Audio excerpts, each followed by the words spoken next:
అందరికీ జై శ్రీమన్నారాయణ. ఈరోజు మనము భగవద్గీతలోని మొదటి అధ్యాయము అయినటువంటి అర్జున విషాద యోగము గురించి తెలుసుకుందాం. అయితే ఇక్కడ అర్జున విషాద యోగము, ఇక్కడ విషాదము అనేది మొదటగా ప్రస్తావించడం జరిగింది భగవద్గీతలో. ఎందుకు విషాదము అనేది మొదటగా ప్రస్తావించడం జరిగిందంటే, మనిషి అనేవాడు ఎప్పుడైతే సంతోషంగా ఉంటాడో అప్పుడు తాను అన్నీ మర్చిపోతాడు. నేను సంతోషంగా ఉన్నాను కదా అని ఆ సంతోషం అనే సముద్రంలో మునిగి తేలియాడుతూ ఉంటాడు. ఎప్పుడైతే సమస్యలు ఎదురవడం స్టార్ట్ అవుతాయో, ఎప్పుడైతే జీవితంలో బాధలు, దుఃఖాలు, కఠినమైన నిర్ణయాలు ఇవి ఎదురవడం స్టార్ట్ అవుతాయో అప్పుడు ఆ మనిషికి ఆలోచన మొదలవుతుంది. నేను వీటన్నింటి నుంచి ఏ విధంగా బయటపడగలుగుతాను, ఎవరు నన్ను వీటన్నింటి నుంచి రక్షిస్తాడు అని ఆలోచించడం మొదలు పెడతాడు. అప్పుడే మన స్మృతిలోకి వచ్చేది ఏమిటంటే, వీటన్నింటి నుంచి రక్షించేవాడు ఒక పరమాత్మ ఒక్కడే. ఆ పరమాత్మయే మనల్ని కాపాడగలుగుతాడు. ఎందుకంటే ఈ సమస్త సృష్టిని కూడా సృష్టించినటువంటి ఆ పరమాత్మనే ఆ సమస్యను కూడా సృష్టించాడు. ఆ సమస్య యొక్క పరిష్కారం అతనికి మాత్రమే తెలుసు. అతన్ని శరణు పొందితే ఆ సమస్య యొక్క పరిష్కారం తప్పకుండా లభిస్తుంది అని ఆ మనిషిలో అంతర్లీనంగా, అంతరాత్మలో ఒక ఆలోచన మొదలవుతుంది. అప్పుడే విషాదం మొదలవుతుంది. ఎందుకంటే ఈ సమస్యలలోంచి నేను బయటపడాలి అనే బాధలో కుంగిపోతుంటాడు. ఆ బాధలో ఉన్నప్పుడు దారి కోసం వెతుకుతుంటాడు. దారి కోసం వెతికేటప్పుడు ఆ దారిలో ఆ దారిని చూపించేవాడు ఎవరు కనవరాడు.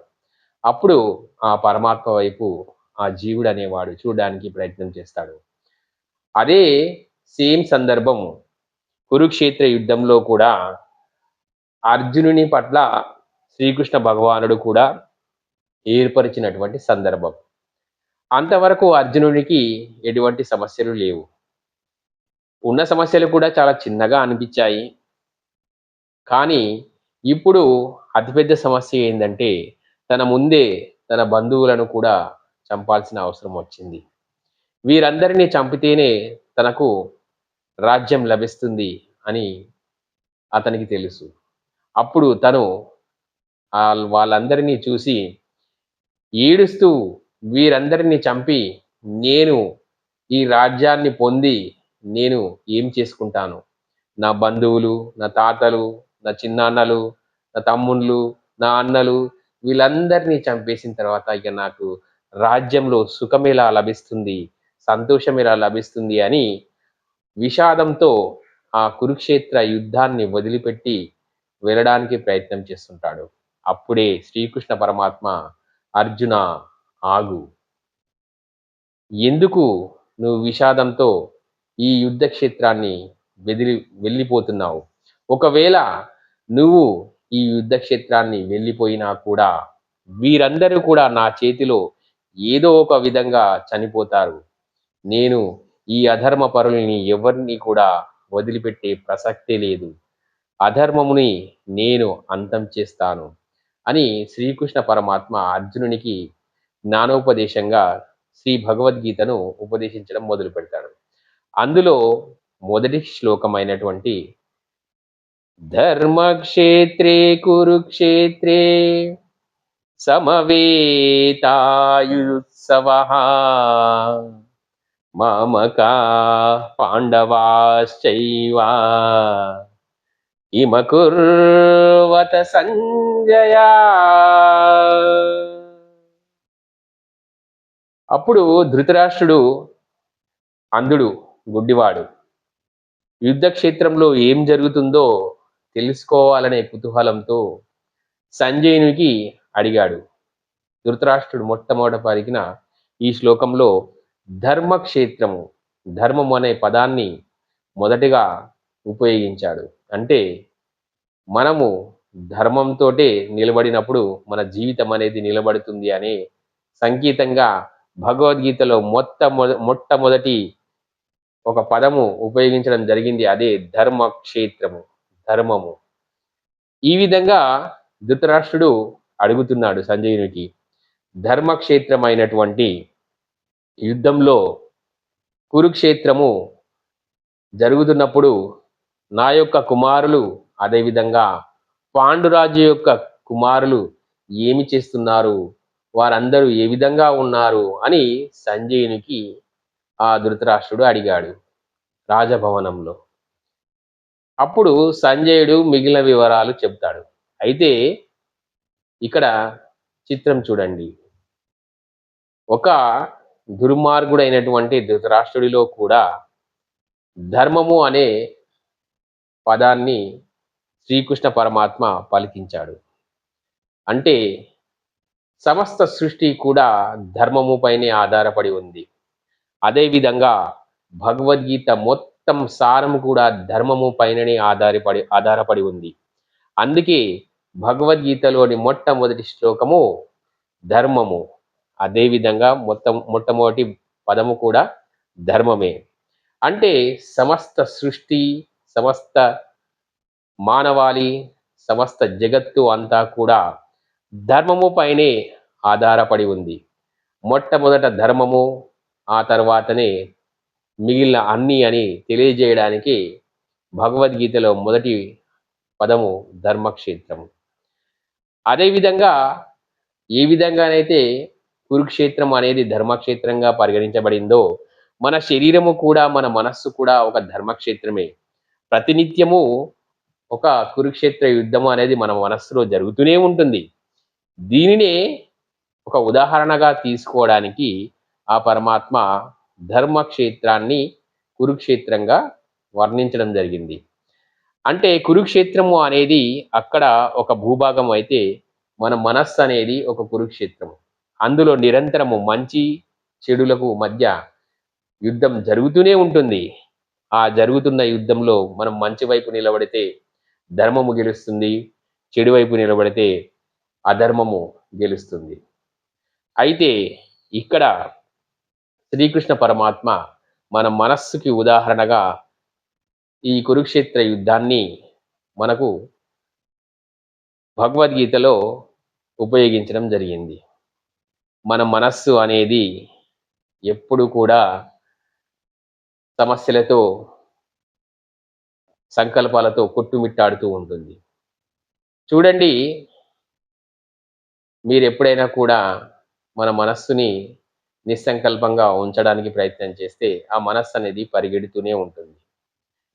ఆ విధంగా పరిగెడుతున్నటువంటి మనస్సు ఎన్నో సమస్యలను ఎదుర్కొంటూ, ఎన్నో బాధలను, ఎన్నో సంతోషాలను పొందుతూ ఉంటుంది. సేమ్ అదే విధంగా కూడా కురుక్షేత్రంలో కూడా అర్జునుడు ఈ సందర్భంలో బాధని పొందాడు.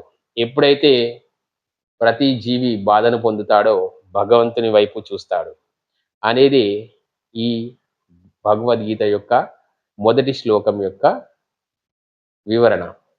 ఇక రెండవ శ్లోకము సంజయుడు చెబుతున్నాడు. దృష్ట్వాతు పాండవానీకం వ్యూఢం దుర్యోధనస్తదా ఆచార్యముపసంగమ్య రాజా వచనమబ్రవీ.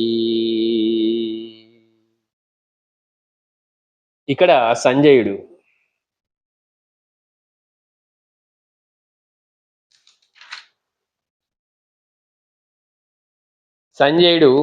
ఈ విధంగా అంటున్నాడు. ఆ సమయమున రాజైన దుర్యోధనుడు వ్యూహ రచనలో సమరమున మోహరించి ఉన్న పాండు సైన్యమును చూచి ద్రోణాచార్యుడు ఈ విధంగా అడిగాడు అని సంజయుడు చెప్తున్నాడు. అంటే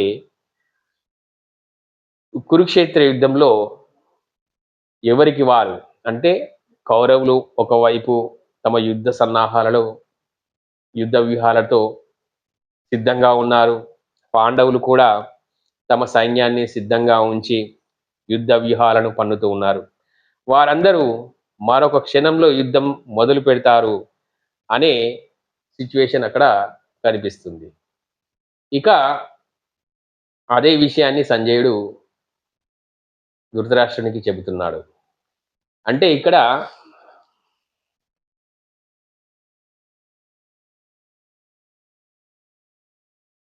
పరమాత్మను చేరుకోవాలంటే విషాదము, భక్తితో కూడుకున్నటువంటి విషాదము అనేది అత్యవసరము. పరమాత్మను వేడుకోవాలి, భక్తితో ఆరాధించాలి.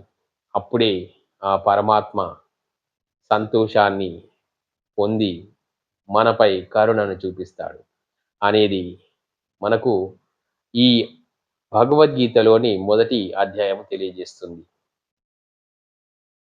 పరమాత్మ ఎవరైతే విషాదంతో నిండిపోయి ఉంటారో వారిపై కరుణ చూపించడానికి ఎదురు చూస్తున్నాడు.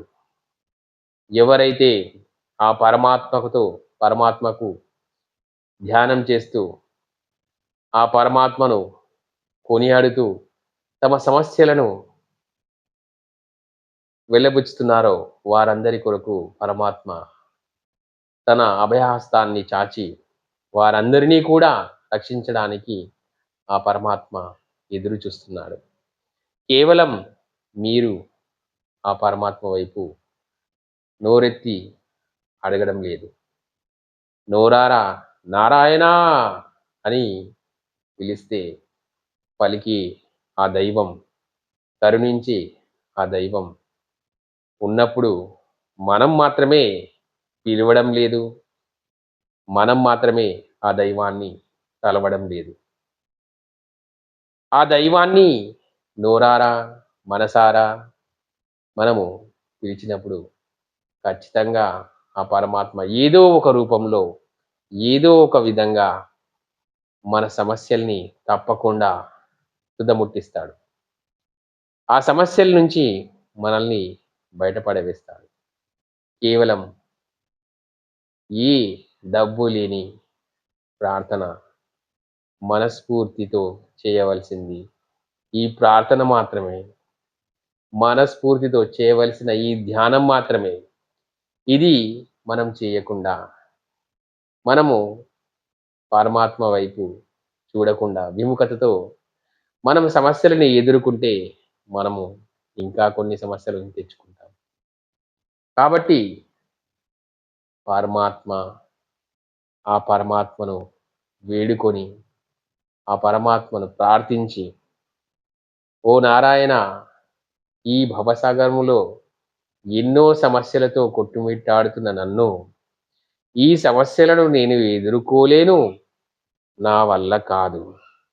ఎందుకంటే ఈ సమస్యలు అనంతమైనది, ఈ సమస్యలు అసలు అంతులేనివి. వీటన్నింటి నుంచి రక్షించేవాడివే నీవు.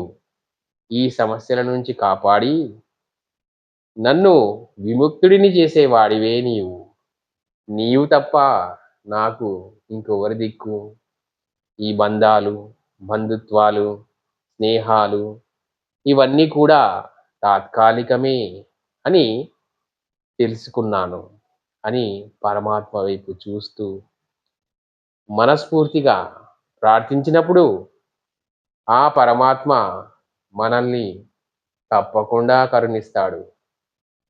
ఆ పరమాత్మ తన అభయహస్తాన్ని మన వైపు చాచి మన చేతిని తప్పకుండా తను తీసుకుంటాడు.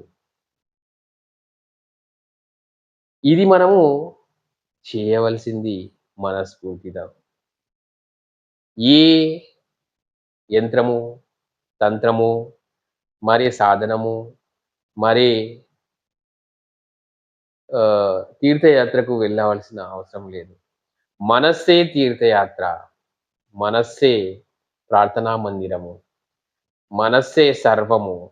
ఆ మనస్సుని ఉపయోగించి ఆ పరమాత్మను మనస్ఫూర్తిగా ధ్యానం చేస్తే మనకు ఎన్నో జన్మల పుణ్యఫలము, ఎన్నో తీర్థయాత్రల ఫలితము లభిస్తుంది.